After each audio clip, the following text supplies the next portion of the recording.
Number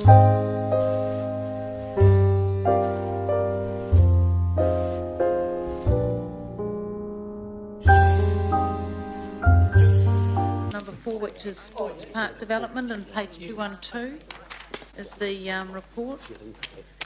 So Lance, is there anything you wanted to highlight in this for us? I mean, the report's fairly straightforward. The only thing is that we've changed the recommendation in the supplementary papers, recommending that the new fields at Rotorua are built and that the upgrade of the current fields could wait and be included beyond year 10 of the LTP into the 30-year infrastructure plan.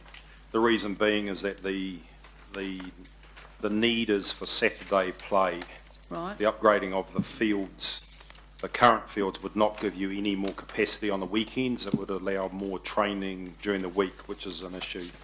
But right. In tight financial times, then we've had to prioritise, and we Right, so what you're saying is the priority is for Saturday, and do we, just to get some clarity here, we've collected development contributions for community facilities, and we heard from Blair earlier on that community facilities encapsulates these sort of sports fields, and that was following up on the report we got earlier last year about how we need to apply that money.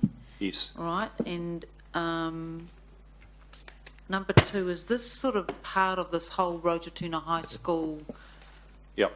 So the high school and the 2 primary schools adjacent to this are interested in, utilisation of those fields, but we also obviously need them for Saturday play as well, for the growth in Saturday outdoor winter and summer sports. So this will be cricket and football. So there might be some opportunities, given that there's 3 schools around those fields, for other arrangements in a partnership model, given that they're all in the spirit of that currently? Yeah, look, there won't be big money in that for us in the partnership. But there might be other options, though, yes, for contribution? Yes, and we... changing sheds and stuff like that, all and talking with, together? Yes, and talking with the school, the high school, you noticed on that map I handed out, we probably wouldn't have to build netball courts. Yes, because they're going to put those on their campus, aren't they? That's correct.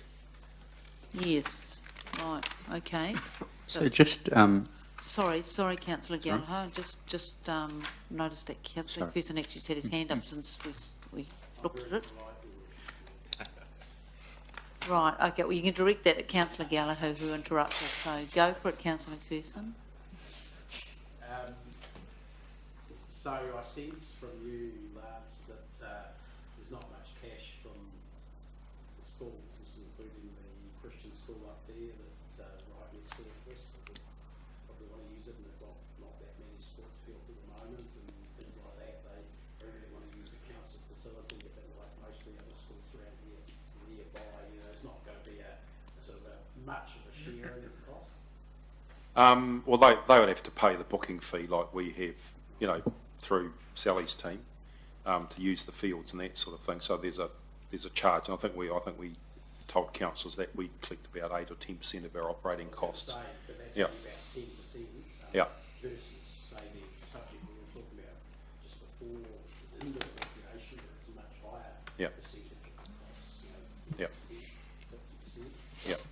50%. We traditionally don't have a lot of high school use of our fields. It's mainly primary and intermediate schools. And the other thing you brought up was the Christian school. They are interested in potentially purchasing some of the surplus land we're going to end up with in the land deal with Kirkdale. So, and Councillor King's been involved with some of those discussions. So, but we actually haven't got title yet, so that'll come to council a bit further down the track if that eventuates. Thanks. So the second part of that, then you mentioned that the new fields are needed because of Saturday use. If we were talking about pools or indoor recreation centres, we would say not everyone can use the facility at peak time. We've got to spread it, roster it out so that everyone does it. But you seem to be saying almost something different. Let's provide for Saturday use when everyone wants to use it. But You know, couldn't kids' soccer be on Thursday after school? Couldn't, you know, things be shared around like that? I mean, if you just provide enough for Saturday usage, then that's what they'll want to use.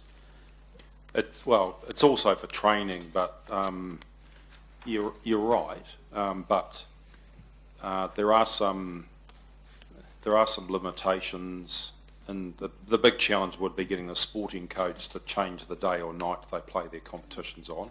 That's the first thing, and they've got competing interests around that too, because some kids are involved in a whole bunch of different sports. How's that different though from indoor sports?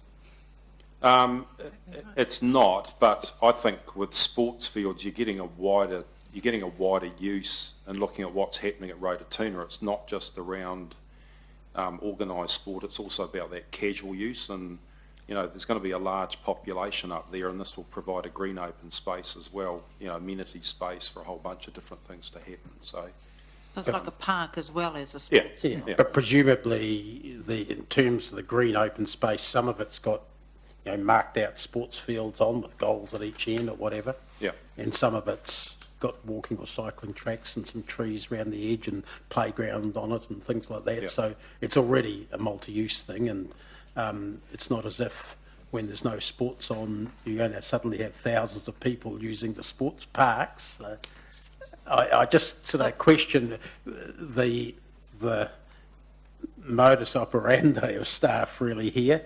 So what's So- I am a bit lost, Councillor Whitfield. Okay. What's your question basically? It's not really a question, it's a discussion point at the moment. Yeah, and that is The point is that staff at management are recommending to us that we cater for the peak demand time, Saturdays or Saturdays, weekends, yes. that be the primary driver. Yes, that'd be the priority. Okay, Yep. and that knowing that the return from usage there is lower for that type of sports facility than any other sports facility Right. we have in Hamilton. So where's the value for the ratepayer, I guess, So in what there you're saying, compared with why others? that priority and leaving the other ones? What's your thinking behind that? Why have you picked that priority? Because Councillor McPherson has got good knowledge about field usages, etc. So I see you, Councillor Mallett. So, well, our original recommendation was that we upgraded the other priority fields as well, but therein lies another complexity around, you know, talk about after school and midweek use. We don't have a lot of floodlights on our sports parks throughout Hamilton, and to be honest, it's, you know, the amount of floodlit parks we have is minimal in a city this size. So that's a real challenge. So when you get outside of daylight saving hours into the winter codes, and that's where our midweek issue arises around training, because obviously everyone wants to train after work and after school and that sort of thing. So at the end of the day, it's about you know, trying to pick some winners around and providing something which is obviously not just sports parks, but it's also providing that amenity use that I talked about before, and actually looking at extrapolating out, which we did through the review, of what the needs are of the codes of mainly organised sport and some unorganised sport as well. So bang for bucks, yep, you can weigh that up against aquatics and indoor rec and that sort of thing. They're all expensive, and some are more expensive than others for obvious reasons, because the facilities are more expensive and cost more to run and that sort of thing. Yeah, you mentioned lights.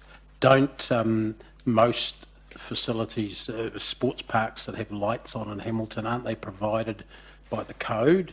I'm thinking of the Marist lights that were built at Claudelands, some soccer, Hamilton North Soccer Club has got lights at Ashes Park that they've put up, not the council.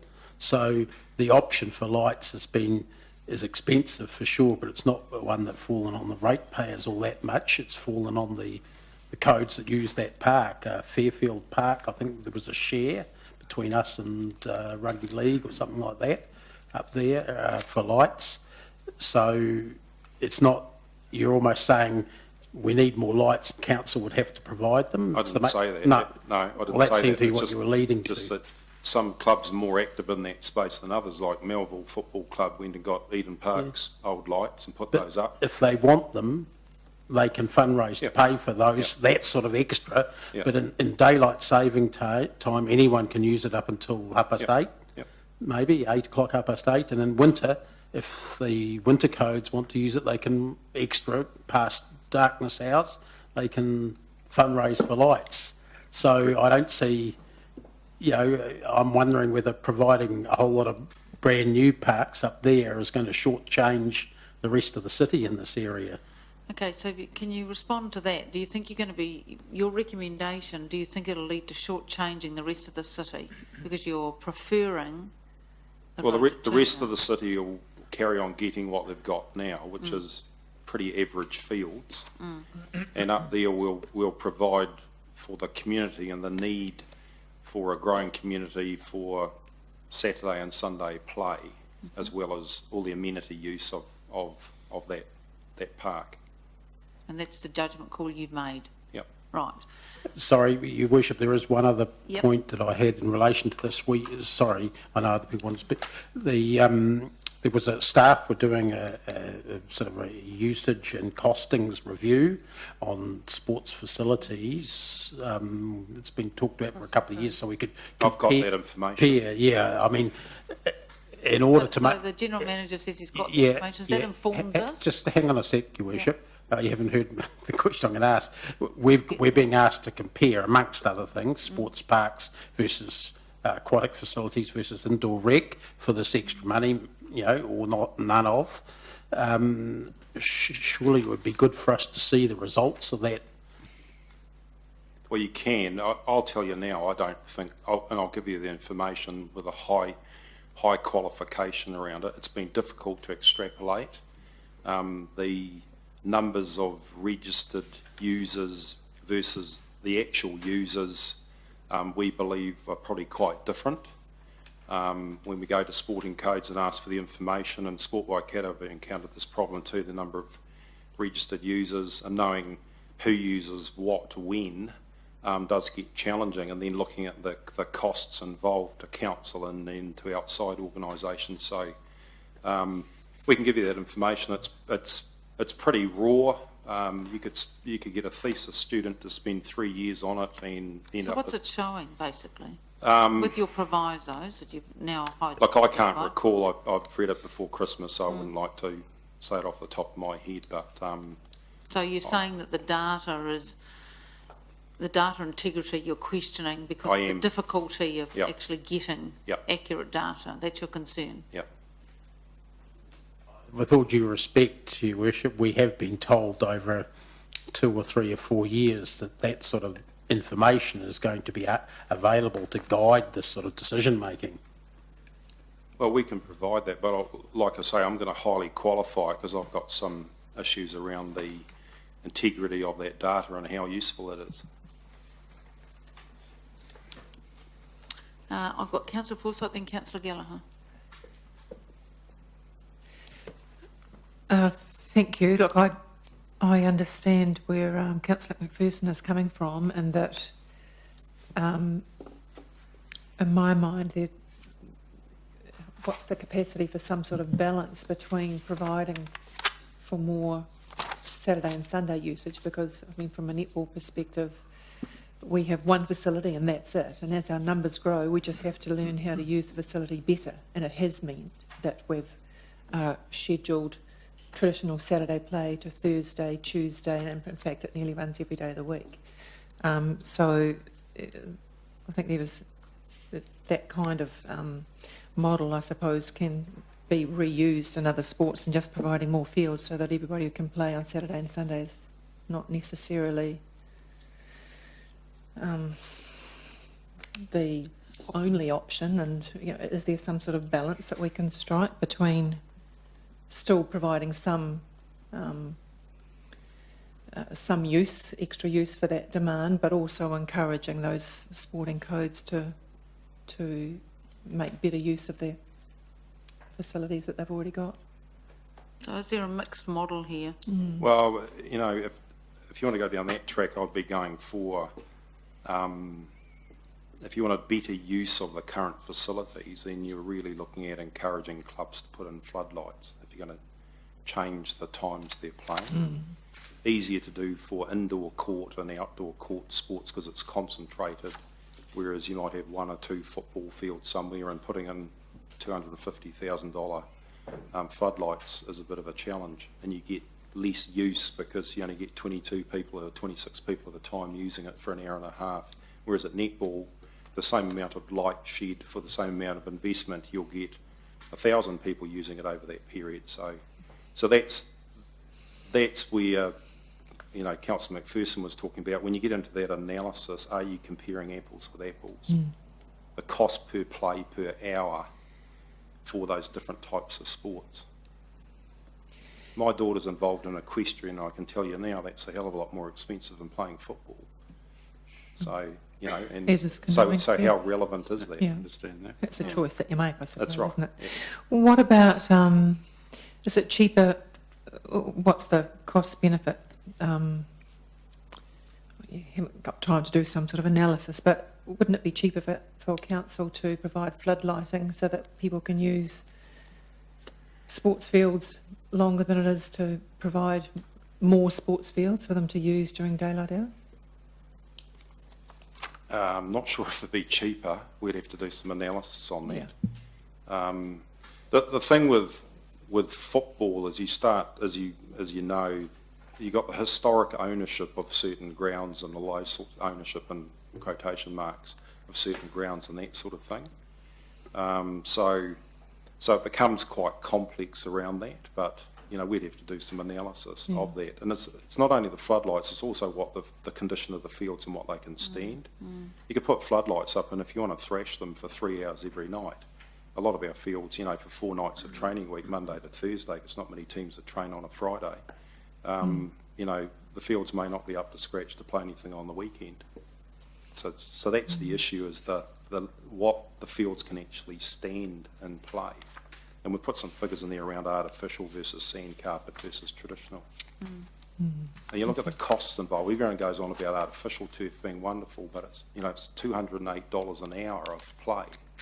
You know, a traditional field's about $132 an hour of play. So, you know, you need to weigh all that up. Yeah. The great thing about artificial turf for football codes is that you never have a cancellation, unless there's a thunderstorm and there's lightning. So. Okay, Councillor Gallagher, did you have a question? Yeah, look, the Homer soccer's part, as you've said, that's part of all of this mix, the soccer. Well, potentially. The Rototuna Sports Park is one of their options. One of their options, yeah. They, I had a meeting with one of their board members in November. They're looking at other options. Yeah. One over the hill and one further south. But they have got a potential to, if they wanted to look at Rototuna to work with us, then they have got the potential to maybe look at some FIFA goal funding for an artificial turf. Right. The only thing would just be, you know, when you're reporting all of this back, I don't separate this project from number 2 in the library, you know what I mean? It's just a matter of us tracking across and obviously making sure that we're using our leverage, because clearly as we invest in this sports fields / green space, inner type, you know, common for that community, we're enhancing the school and what they can do and not do. So it's a kind of, I picked up, I think our worship talked about changing sheds and things, you know, just how there's any potential. So I'd just say that that we bring into the table in terms of that collaborative, So, look, Lance, I've got just a few questions, if I can get this clear. There's a difference between what Opus has recommended in terms of timing and what the regional sports facilities recommended, right? There's a difference in timing and need. I've got that right? Yes. Right. Opus is further out, 5 new fields by 2021, right? So that kind of encapsulates your revised recommendation, doesn't it? That's correct. Yeah. Yep. The Rototuna sports development, two aspects are quite important there. First of all, the development contributions obligation that we've got, that is real, because the report we got last year said, you know, you've collected money on a certain basis and you need to apply it on that basis, or it has to be returned. Blair, I'm right on that? Yeah, okay. So that's bullet point at the top of page 214, which talks about the development contributions. The other part of the Rototuna aspect is a potential for the home of football, and I know there's been a lot of discussion in my time about home of football, and they've come and gone and come and gone, but as I understand it, there is potential funding around from the national body or government on that. I've got that right? That's correct. Right, and And sort of a northern area is sort of next in line for that. yes, that's right, and Yep. we are in that northern area, Yep. and we are, the city has got an opportunity there, and I know that David Bennett is really pushing hard for that as well. Yep. And Right. their other option is John Kirkhoff Park in Cambridge. Right, okay, so And- we've got a potential Yep. there, and that is at that Rototuna area, which links into financial contributions on the, if that panned out, financial contributions on the development of those fields, including an artificial turf area, right? That's correct. Yep. Okay. And that links in with the school, with all their facilities in the gym, about toilets, changing sheds, and all of those things that someone else has paid for. Yes. Right, okay. Excuse me, Your Worship, just Yep. the home of football. I'm not particularly familiar with that concept. Soccer. Yep. So it's Waikato Bay of Plenty Football Association who want a home base Yep. to have their development academies, an office, some of their coaches, that sort of thing, to have a home ground for the Waikato ASB Premiership team that plays in the National League.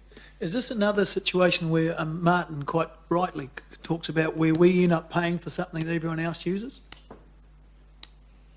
It is, isn't it? Well, I'd see it as And an what do extension they- of use, because they would tend to use the facility school holidays, after hours, that sort of thing. It would tie in with the school around football academies and with the schools, I should say. So I think there's some real good synergies there. Yeah, there always are, but the ultimate, and they're all elusive and they never quite measurable and we never quite get them.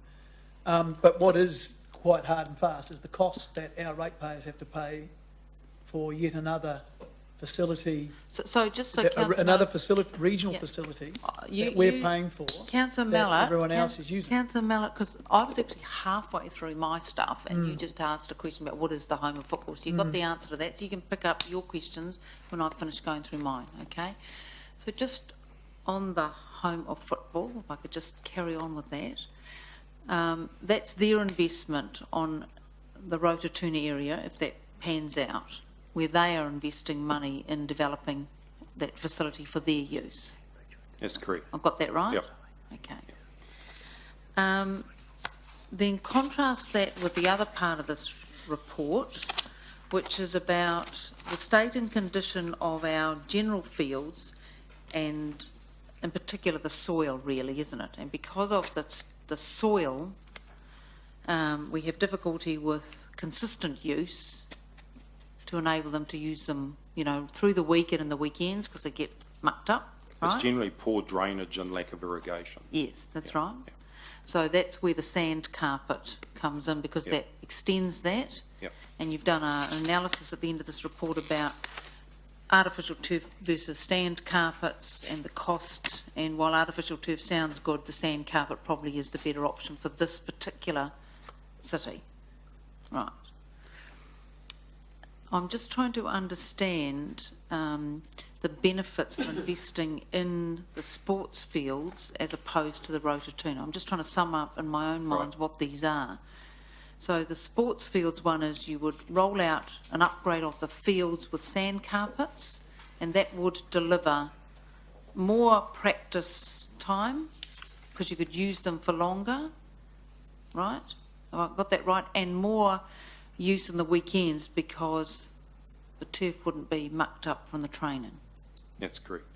Okay, and then in addition to that, Unless cancellations. yes, unless Yeah, cancellation. yeah. In addition to that, you get even more use of your stick lights in because you can use them Yep. summer. But this proposal doesn't cover lights. This is about drainage and irrigation. Yeah, which is the key issues around Key issue. quality and the length of use. Yes. Yeah.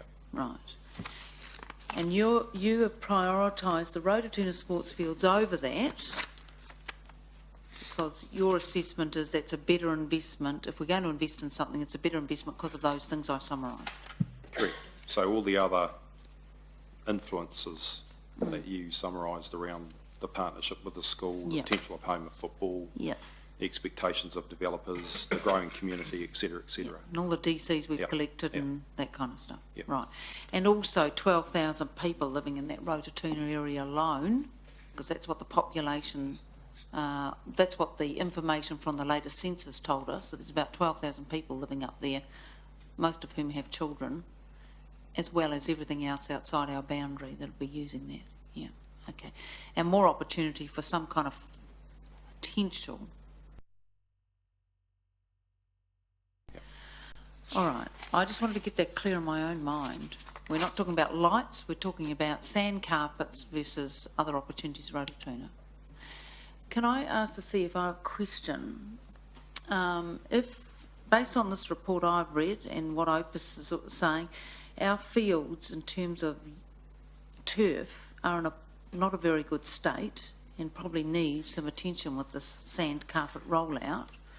What would happen if we took on some of that cost later in the budget?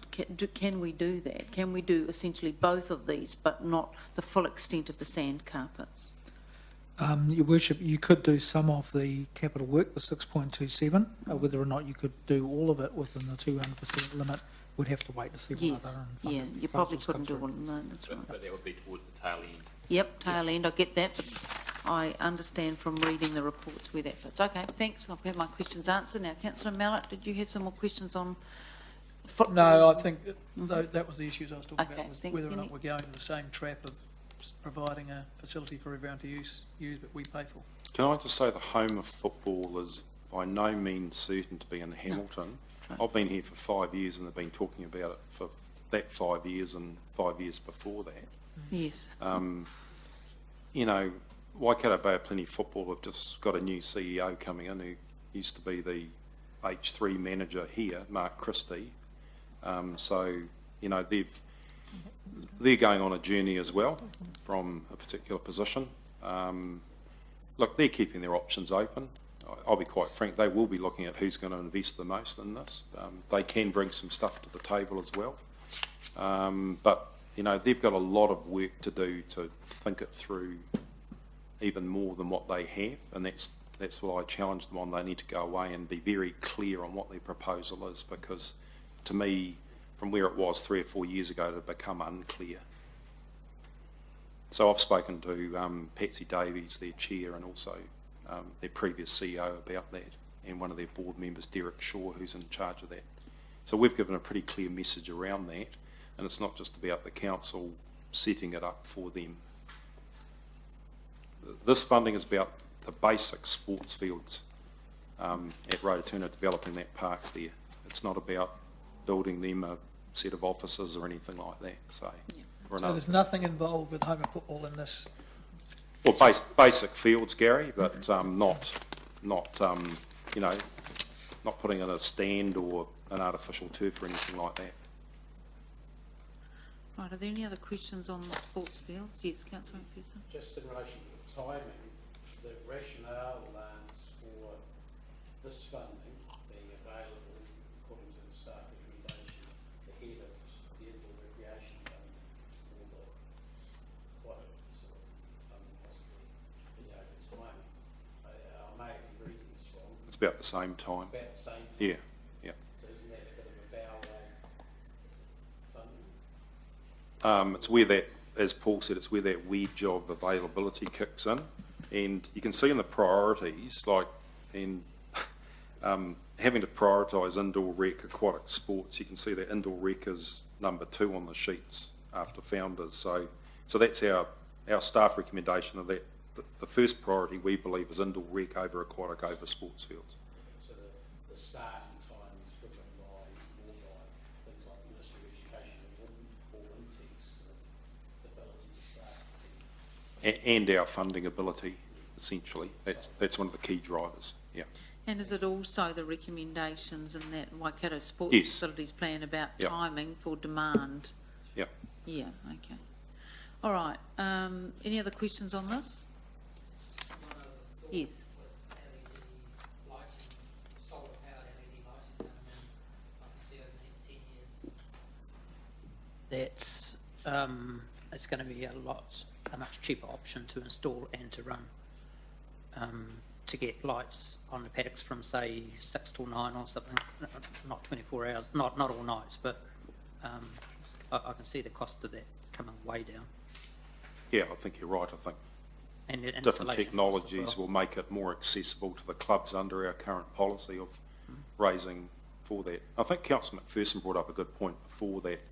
There's some clubs that have been more active in that space than others, and it's about how much do they want to have floodlights and provide, to their members, et cetera, at their cost. All right, so is there a motion in relation to sports park development? No? No bid. No bid? I'll move your vision. What are you moving? The recommendation there and 4 on the big pages. Mm-hmm.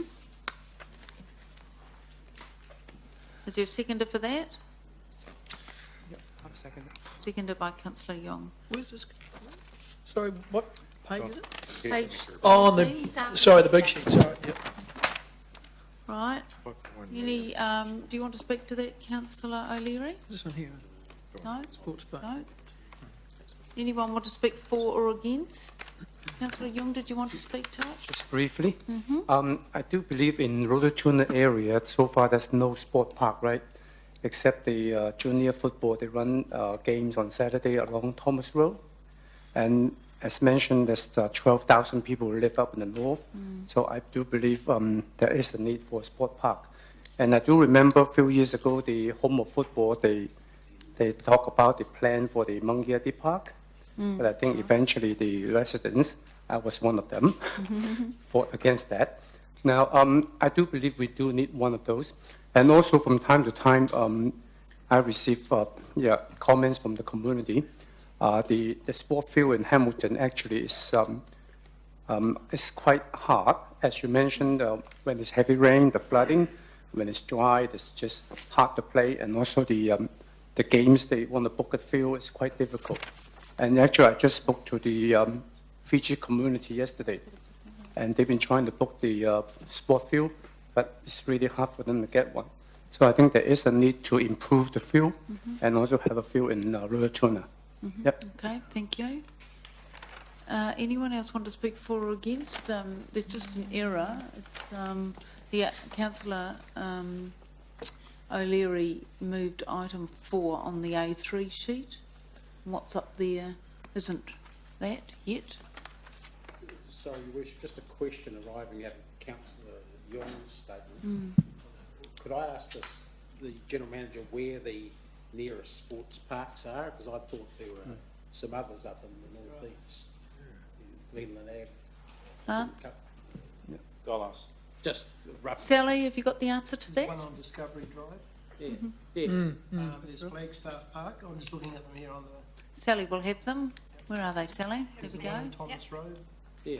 There is. There's tons. Yeah. So if I can through the chair, there's Discovery Park is up there. And further south on Thomas Road is Grosvenor Park. So There's those are 2. the other sports parks. 2. That's the Thomas Road one. Yes. There are other parks that we have in the northeast, so there's Te Manatu and Mangaiti, which are not developed. It's not- What about Flagstaff Park? Flagstaff, yeah, there is. That's yes. Flagstaff. Well, that's as well. That is, yes, you're right. So, what other ones are there that you haven't seen?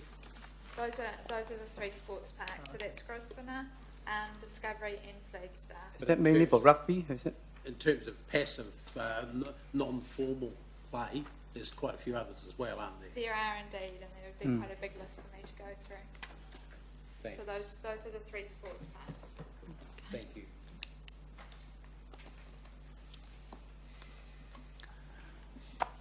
Right, is that the A3 motion, Councillor Leary? You're working off the A3 sheet, is that what you are I'm dropping kids to those moving? parks all the time. Yes.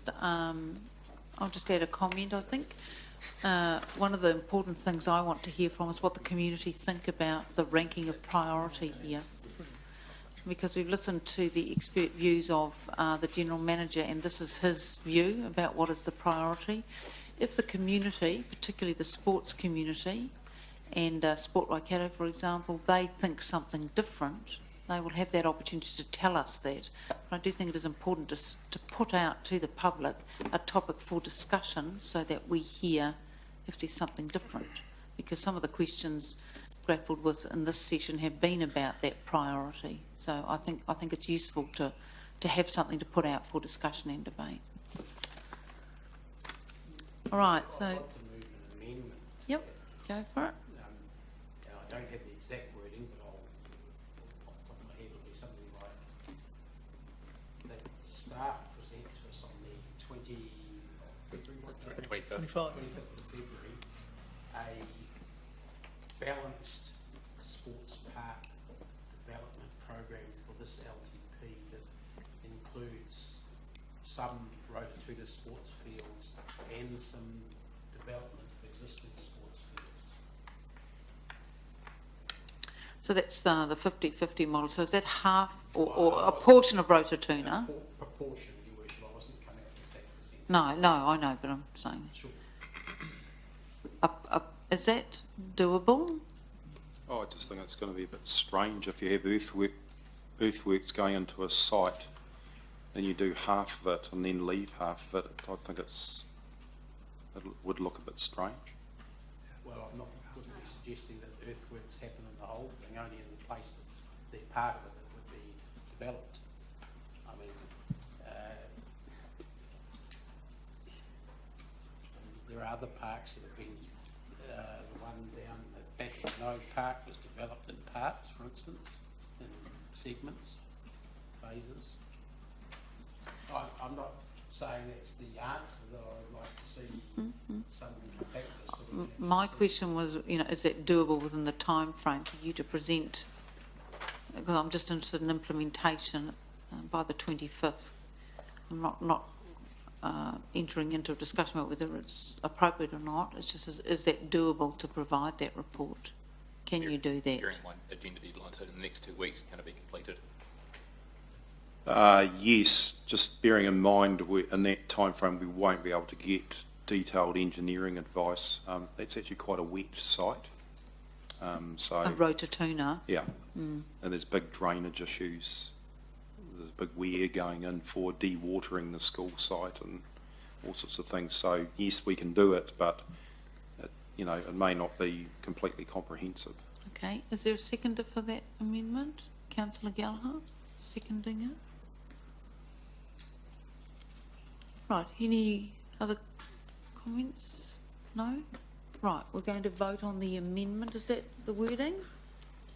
I think that encapsulates the principle, Your Worship. Yep. So, Okay, so we're voting on the amendment? Yep. Okay, everyone, we're voting, is everyone clear? We're voting on the amendment. Rob?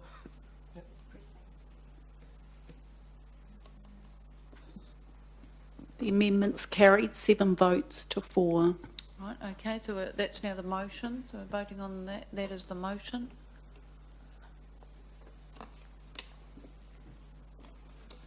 You can do it, Rob. Motion's carried, 7 votes to 4. Right, thank you. Okay, the next item is item 5, and that's on page 186.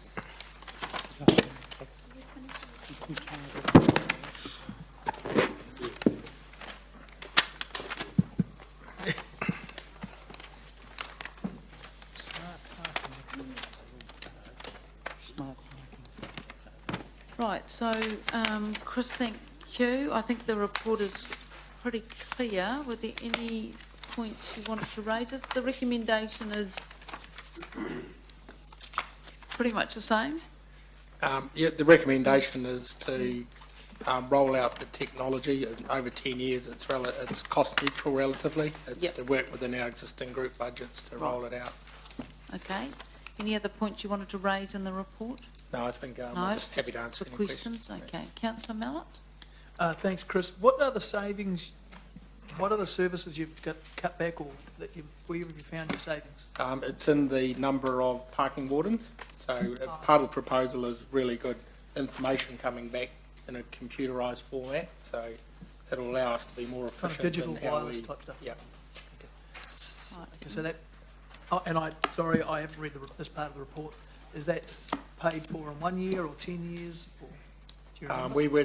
The proposal we have is as soon as we implement the technology, we could reduce our parking wardens by 2. So in effect, From year 3. so in effect, the capital expenditure would be covered in 2 years operating savings. Is that what you're saying? It's over the 10 years. If you Oh, okay. look at you have to go back to the financial, the first report said on page 189. So effectively the operation will cost or neutralise in about year 3. Okay. So the challenge that the SLT's put on me is to find that within our group budgets, which we think is doable. And also to look very carefully at our technology options and rolling it out and sharpening our pencil and looking at optimising locations of equipment, etc. And this sort of stuff has been used elsewhere? Yes. And Yep. and It's pretty standard now. Like we're Okay. probably an outlier in some regard and still having coin-operated single meter heads. So, in the world or in New Zealand? I think they are. I think the plan is to take them straight to the museum as a relic piece. Yes. for But I know, public show. I mean, we'll I raffle guess- them off and make some money to pay for the project. So, because I don't think I've ever seen these things. I mean, I've been to Auckland, it's still... Yeah, I know. When you say seen these things, what do you mean? Pardon? When you say seen these things? It's your iPhone 6, Gary. Pardon? It's your iPhone 6 that you've just got. That. But I think the proposal is to have multiple payment options and flexibility. So you'll still be coins, there'll be cards, and there'll be your mobile phone technology. So there's one kiosk or one Yep. Dalek, if you want, and then then you say I'm in park number 6, do you? Yep. And then you can pay cash or you can Yep, Pay you can coins, card, phone. It's called pay en route. So basically, you don't have to go back to your car. You just you walk to your shop, and on the way, hopefully, you'll find one of these, and that's our strategic location of them. Punch in your number of your car, and you don't have to go back to your car. So our technology will then pick up that you've paid for your fee. So that's called pay en route. Good. Because I just know that despite what you say about the current ones, at least the coin things are reasonably simple to use. I know that myself have often, sometimes your credit card never gets bloody, Come on, Gary. you've got to do it half But a the dozen. good thing, Councillor 21st Mallett, is the century, General Manager said is you Councillor can still use the coin-operated ones if that's the easiest method for you. So these would still have a coin option and all that sort of stuff. Yeah. Still have a coin option. For you, yeah. Card and phone, I think he said. Yes. But I think what the report suggests, maybe in 5+ years' time, you'd revisit that because our culture will have changed, and we expect more and more people will be paying by mobile phones and other technology.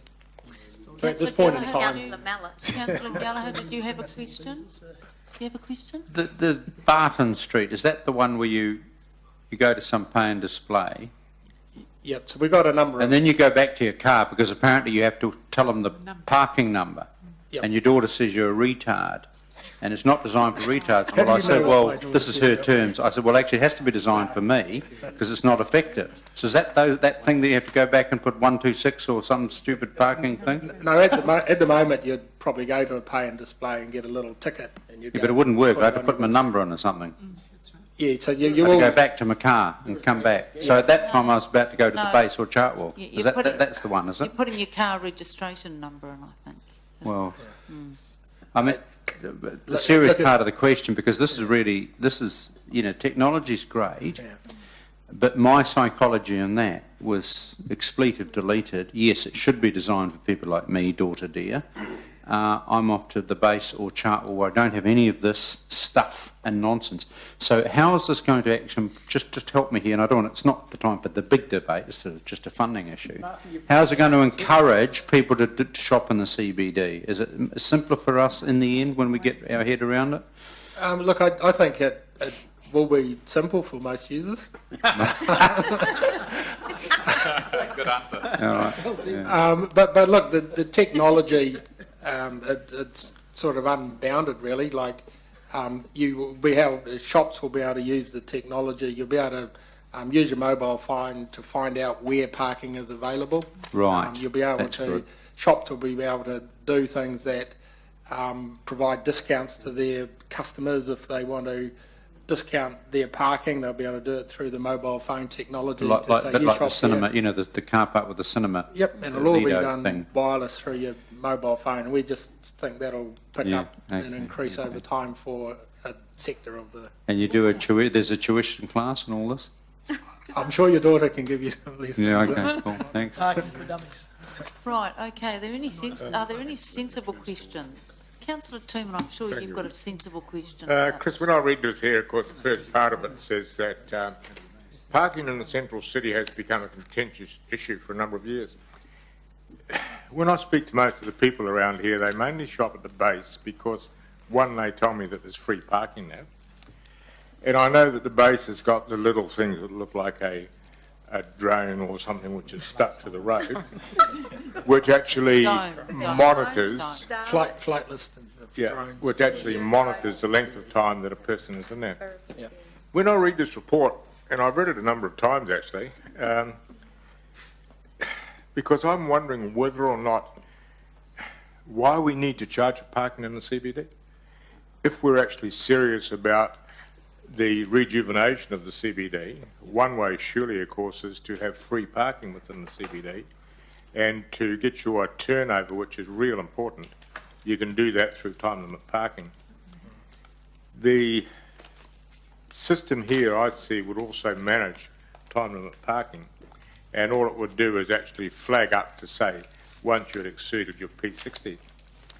When I read this report, there's 1,933 car park spaces within the CBD, and there's 1026. Over 1,000 of those are off-street parking.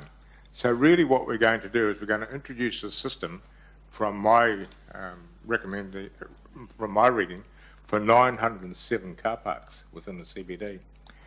Now, I don't know whether this includes your time limit parking or just your meters plus your pay and display system. And reading the report, I noticed that there's 836 coin-operated single head meters, and look, they are museum pieces, and you're dead right. You'd probably get good money for people who wish to buy them as a piece of public art in the garden. they would be, yeah. Gary And Martin to start. So have you got, Yeah. so Councillor Tooman, So- have you got a question out of the journey you're taking us? yeah, I just can't see, and my concern is that when I read this here, we're looking at 1,460,000, and then operating costs 360, with a capital of 1.1 million for your capital. And on top of that, are we asking for another 42,000 on top of that, are we? Is that right? No, the over 10 years, it's basically plan. utilising our budgets that we have now for renewal of our current technology and using that for conversion to the new technology. So the new technology is sort of cheaper to maintain and renew than the current technology. So, We over don't a 10 really year, have technology at the moment because we have the parking meters mostly. yeah, Yes. yeah, Yeah, the old one. yeah. But they look, they take a lot of love and care because they are Right. sort of getting So old. So and, old. Yeah. So old, right. So Councillor Tooman's question, I think you've answered it. There isn't any more. It's using the existing budget to transfer over to the new technology. Is that what you said? That's correct, but you'll see from the report it's bringing forward some of that money to put it in quickly, which is the challenge, which is why we'd look within existing budgets to front load the cost to do it. But over the 10 years, it's relatively neutral. So is, what we're looking then for is 1.5 million plus 42,000, is that right? Neutral. Yeah. No, I guess over 10 years, you're looking for 42,000 extra above existing budgets. So I've got, so that aren't... No, I'm a bit confused here, Richard. Right. It tells me that under the 10-year plan, the money which is allocated to renew the existing Meters. stock, shall we say, is 1.4 million, okay? Yep. Plus, you've got 360 operating, which gives you 1.1. Takes that off to 1.1. Plus, then you want 42,000 for the app for the phone, is that right? That's part of it. Okay. The million for renewing the parking equipment Yeah. over 10 years, we wouldn't need to do that because they'll be retired. Yep. So we'd redivert that money to rolling out this new technology. So over the 10 years, it will be relatively cost neutral. I think, Chris, you're saying that that $1 million is already in the budget. It's in the gonna budget be- already. Yeah, Okay. the millions are in the budget It's already already. in the budget, That was just gonna be using it for used something to- different. So we're using it Does. in a different manner. Okay. Yeah. Right, now, Councillor King, did you have some questions? Yeah, so So what? we put the technology in, and the problem that we have if we went for free parking, so no parking meters, just let people park, is it that people would, shop owners and people who work in shops would park there all day, and apartment owners, so that people who are coming into shop wouldn't have a park. Is that correct? That's sort of our challenge in the CBD is parking turnover. Yeah. So this technology would give us the flexibility if this council decided to let people park for free for a limited time. I believe. And once they'd been there for over a certain time, they would have to start paying then, and that would stop the people in apartments and working in shops from parking there all day. Is that a possibility with this technology? I believe so. Like you could set whatever parking tariff you want. So your suggestion is 0 at times, but you'd still be able to monitor with all the equipment, the time and the turnover. So you'd be able to see in real time cars that were just sitting in there beyond just the time limits, if that's what you chose to as your parking control. So we could set up free parking for, say, a 2-hour period, and then they start paying after that. I think you'd have a much better chance with this technology to do it. Like you couldn't do it with the existing technology, but you could with this. Right. And I understand there's a Cambridge company who's involved in this technology. Are we getting prices off them?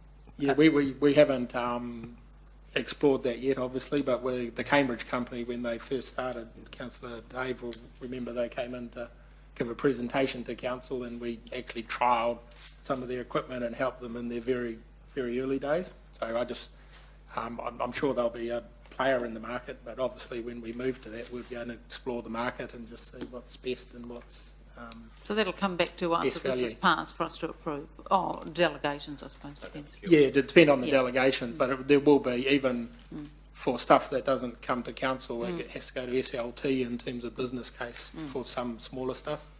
So we'll certainly go through that, and the procurement processes we've got in terms Yeah. of testing the market, obviously. So the equipment we're trialling at the moment, whose is that? I haven't got John here, but I think we've still got the Cambridge company. I think they were called Frog or something at the time. I can't remember. Dave, can you remember? But I think we've probably got a couple of companies that we're just trialling. If you look at Worley Place, you'll see the drones in there outside of the car park building on Anglesey Street. Every one of those car parks has got a little dome in there, so they are wired up to our computer systems now. So we've got real-time information on a couple of sites that's telling us, how long people are there and what the turnover is, and etc. So I think we've got a couple of companies. I'm just not 100% sure which ones they are. So if there are local companies, they'll have as much chance as anyone else to put in a price and for you to consider it. The answer to that will lie in our procurement policy. That's right. So in our procurement policy, we have a local impact criteria, but it doesn't apply if NZTA funding is used. So I don't think we'll be able to get NZTA funding for this, so it would probably be a procurement process that would have as a factor local impact criteria. So the answer, Councillor King, is yes, anyone can put in their bid, and it goes through the procurement process. I presume quality and other things would All be that, considered. there's a type criteria, yep. Yeah, there's a little bit of waiting Yeah, to waiting, local right. suppliers. Now, Councillor Forsyth, did you have a question? No? move the recommendation. Yeah. No one else has got any Question. questions? Sorry, wait a minute. Did you have a question? Yes, thank you. I just Do you have a question, Councillor? Right. Okay. look at the recommendation. It said the 2016-17 funded from saving within the existing group infrastructure budgets, right? And then follow on with the draft budget there, if per proposal, a small portion of the Three Waters renewal, year 1 and 4. Is that coming out from there? That was one option that Chris has got for finding that money, yes. So now it's from the existing infrastructure, right? The budget. So yeah, Chris has got a number of options where that money can come from his infrastructure group budgets. So no need from the waters, right? It may be, but the challenge I've been given is there's no net cost to the budget to go back and find how I can implement this with no net cost. And the waters is a possibility, but we're looking at all of our budgets and also looking at our efficiency assumptions and everything to just make it cost neutral to what's in the budget. Councillor Gallagher? So, picking up Councillor Tooman's point, and huge experience in this area, and I recognise, if we decided one day to move into a sort of free parking, low-cost model parking for our CBD, this technology allows us, just, I know probably covered, but this technology, confirm for me that this technology allows us to then differentiate between commuters and shoppers. Because obviously if a commuter's there, they're there, to work, and they'll be parking for longer than 2 hours and whatever, so the electronics could pick that up, basically. So you could have a easy freebie for the first 2 hours, and then the clock ticks on a very exponential rate. The technology will pick up that cars are going in and out of the space. Right. I think the general problem that you have with free parking is the 2 hour shuffle, where office workers will park in a space and if it's 2 hour time limit, say, every 2 hours they'll come out or they'll understand the parking warden routine. They'll come out and they'll move the wheels or they'll change to another car park. So that's why you have pricing as well as time charges, because if you're paying for your parking, you're not going to do that 2 hour shuffle because you've still got to pay. So that's why the pricing and what I'm trying to get is, does this technology somehow with registration number, with a deal where you can register your rego number and that. So basically, I'm a shopper. I'm just going to park there for 2 hours, and somehow it's recorded. But if I've done some deal scheme, so the scheme is that I'm a shopper deal, I get free, and basically if I'm a commuter trying to muck the system, I get this technology could potentially stop me from doing that. Yeah. So I assume by commuter you mean that you park in a car park and you're just going to park there all day. Yeah. So I don't think it's smart enough to say a shopper or a commuter, but it's smart enough to know how long cars are parking in there. Because it won't know who you are as a person, Yeah. but it will certainly know if your vehicle is there in that car park for a long period of time. Sure. But it won't be able to categorise Sure. you because it can't recognise people. It just seems to me that kind of the dialogue and the debate and the discussion we need to move, what we're trying to achieve here is to try and equalise, if I'm going to the base Chartwell or the CBD, if I'm a shopper, and if technology can be moved or devolved or developed so that actually can, if I register in some thing, I don't know how you do it, then I'm called as a shopper up to a maximum, like there's a maximum at those other two places. And then, but if I'm a commuter trying to cheat, then obviously it picks me up. So I don't know if that can be still, because it seems to me that the CBD, we haven't really cracked this issue of charging, because, I get back to, me with average intelligence, the base and Chartwell's quite easy because I just go and park and that's it, I just go and shop. But the CBD's got all these other things I have to sort out. disincentive, really.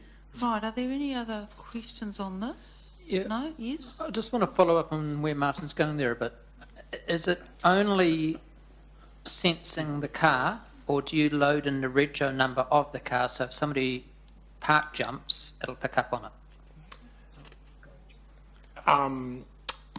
Look, I think the pay kiosks are just registering the space and the time you're in it, but the mobile phone technology is a little bit different. So the mobile phone technology, the wardens will have a scanner that scans your number plate. So, like if I had a phone, I'd have an account with the company. Whenever I parked, I'll tell I'll register it on my mobile phone. So, with the mobile phone technology, that would pick up your particular vehicle. That's why, as I understand it, shops can do deals for particular customers if they've bought some stuff from their shops through the mobile phone companies, you can get discounted parking, etc. So it's a bit of a mixture, I think, your answer, yeah.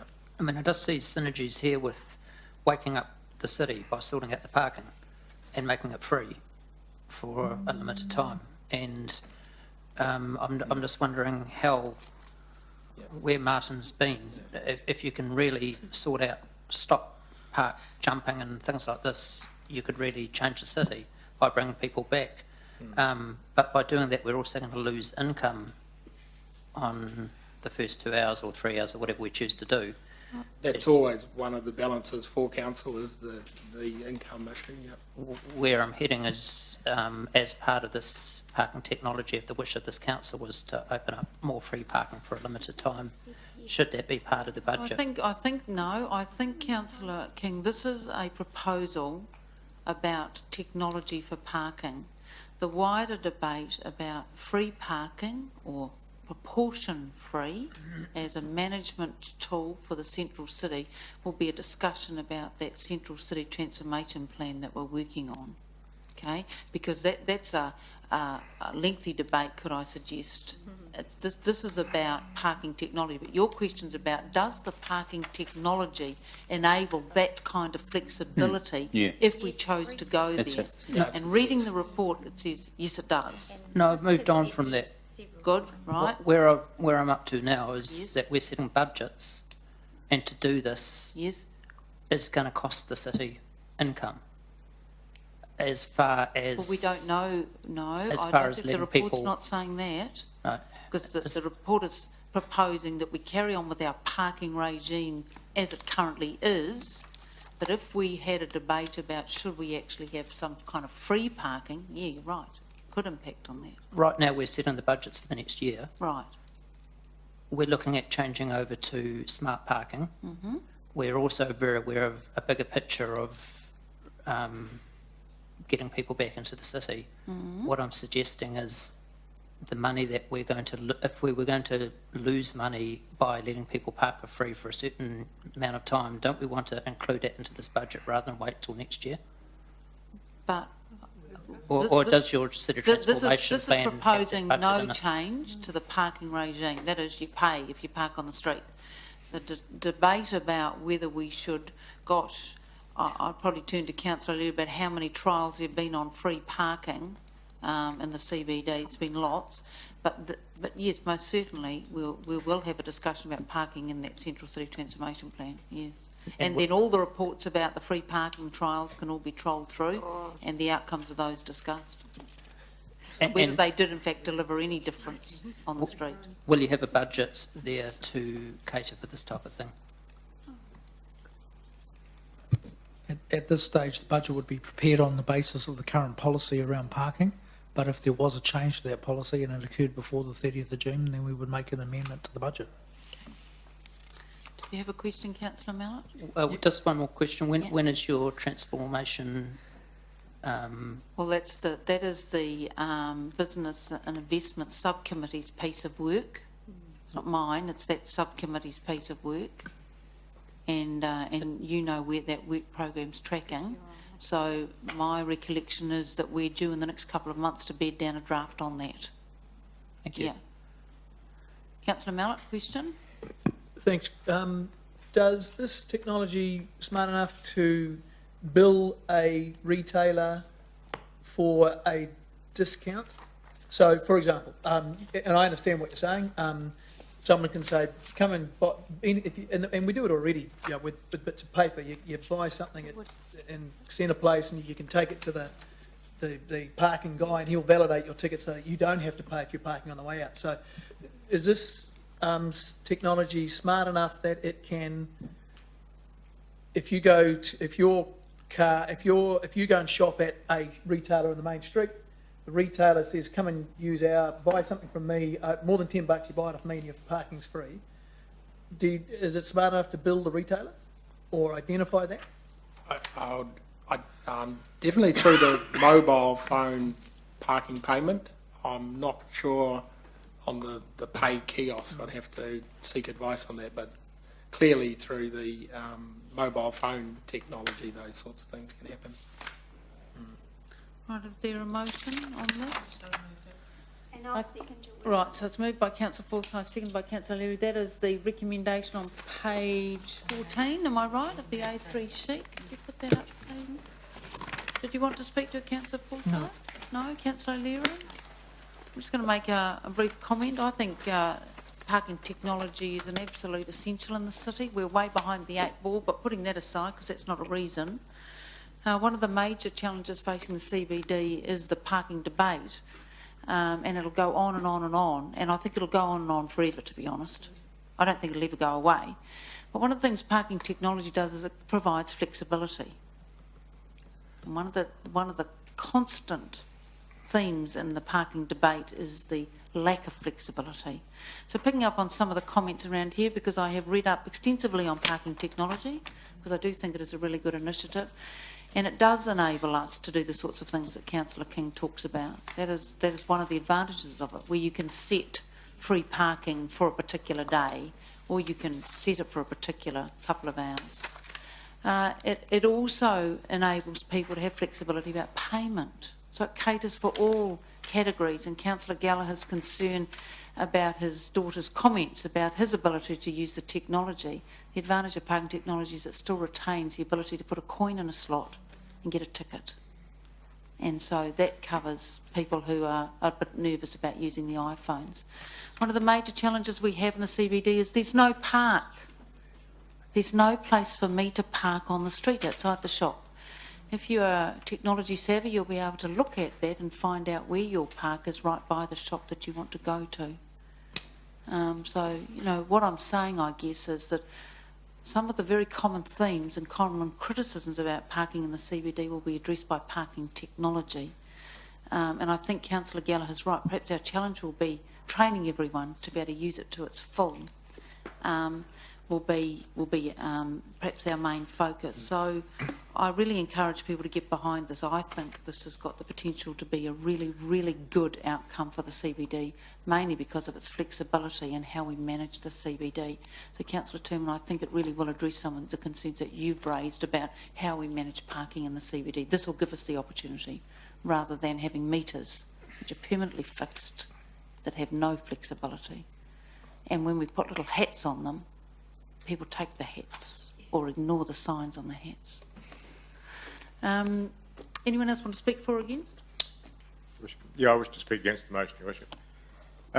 Some of us will remember, possibly Councillor Gallagher, back 1986 or 87, when the city decided to remove all the parking meters which were operating within the city. And of course, the first thing that they did is they had a huge hue and cry, particularly with the businesses, because people were so confused as to what was happening.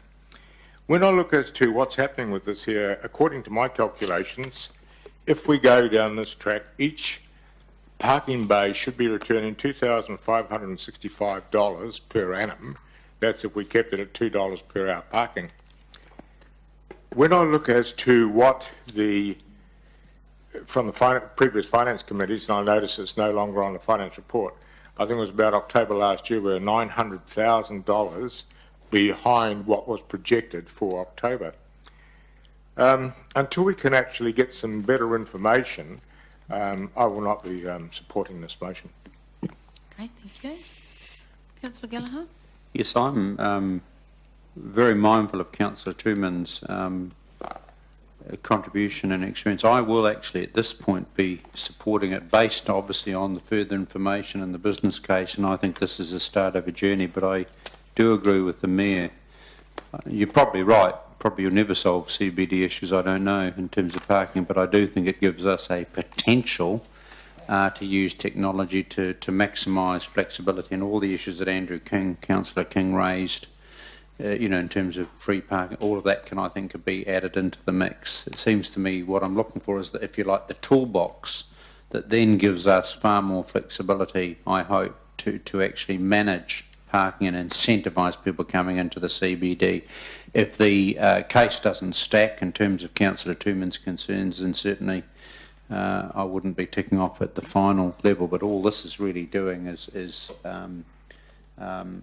one would accept you'd report on it, and we would still tick it off. Right, we're going to the board to vote on this motion.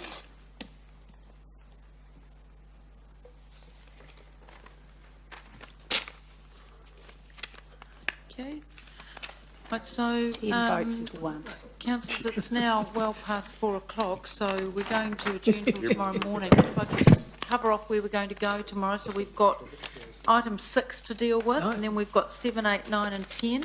We've also got to come back about wheelie bins, recycling wheelie bins, and the Rotakari wastewater interceptor. So those are the outstanding matters, and then just a final catch-all, I guess, so that the staff can go away and deal with getting some financial statements together. So I anticipate that we will be finished by lunchtime tomorrow, given that that's minor workload. All right, I'll see you tomorrow morning at 9 o'clock. Thanks very much. Tom,